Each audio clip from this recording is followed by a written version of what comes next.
Hello guys, तो ये है 1512 टाटा BS6 CNG।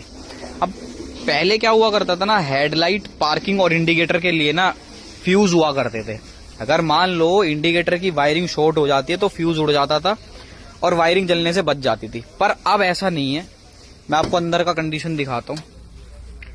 पहले ना यहाँ पे पूरे पे बड़ा फ्यूज बॉक्स हुआ करता था, उसके अंदर ये वाले फ्यूज हुआ करते थे। मैं आपको दिखाता हूँ, ये वाले फ्यूज, बड़े फ्यूज हुआ करते थे। बट अब कंपनी ने क्या किया है, अब मिनी बॉक्स दे दिया, मिनी फ्यूज बॉक्स, जिसके अंदर मिनी फ्यूज है। ठीक है। अब क्या होता है, इस फ्यूज बॉक्स के अंदर ना तो हेडलाइट, पार्किंग, इंडिकेटर, इन तीनों चीजों के कोई भी फ्यूज नहीं है। ठीक है। अब ये चीज मैं आपको बताता हूँ।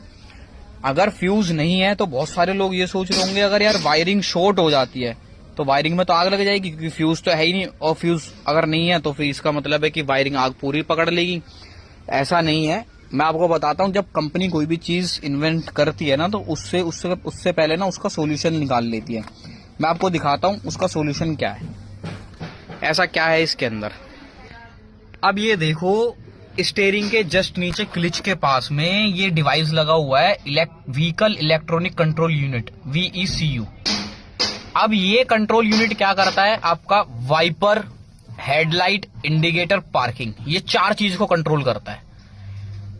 अगर ये खराब हो जाता है तो ना तो आपका वाइपर जलेगा, ना इंडिकेटर, ना पार्किंग, ना हेडलाइट, कुछ नहीं।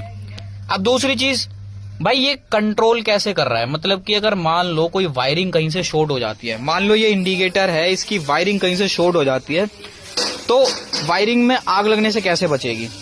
तो देखो, अगर वायरिंग एक साथ प्लस माइनस हो जाएगा तो तुरंत ना इंडिकेट होगा कंट्रोल यूनिट को कि वायरिंग शॉर्ट हो गई है।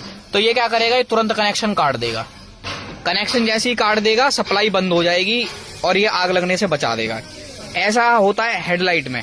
अगर हेडलाइट का एक पॉइंट कोई बल्ब फ्यूज हो जाए या कुछ भी हो जाए, तो भाई इसके अंदर ना आपको सिरदर्दी लेने की जरूरत ही नहीं है कि आपको बल्ब फ्यूज चेंज करना है। क्या है, बल्ब नहीं जल रहा है, डायरेक्ट बल्ब चेंज करो और काम ओके हो जाएगा।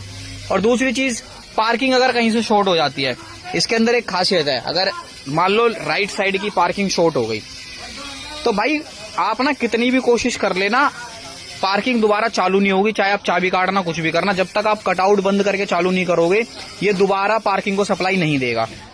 तो भाई ये खासियत है इसके अंदर, ये कंट्रोल यूनिट ही आग लगने से बचा रहा है और सब चीजों को कंट्रोल कर रहा है। और अगर कहीं इसको लगता है कि हेडलाइट में मेरे को पावर ज्यादा देनी पड़ रही है या हेडलाइट पावर ज्यादा कंज्यूम कर रहा है, तो भाई ये कट ऑफ कर देता है तुरंत।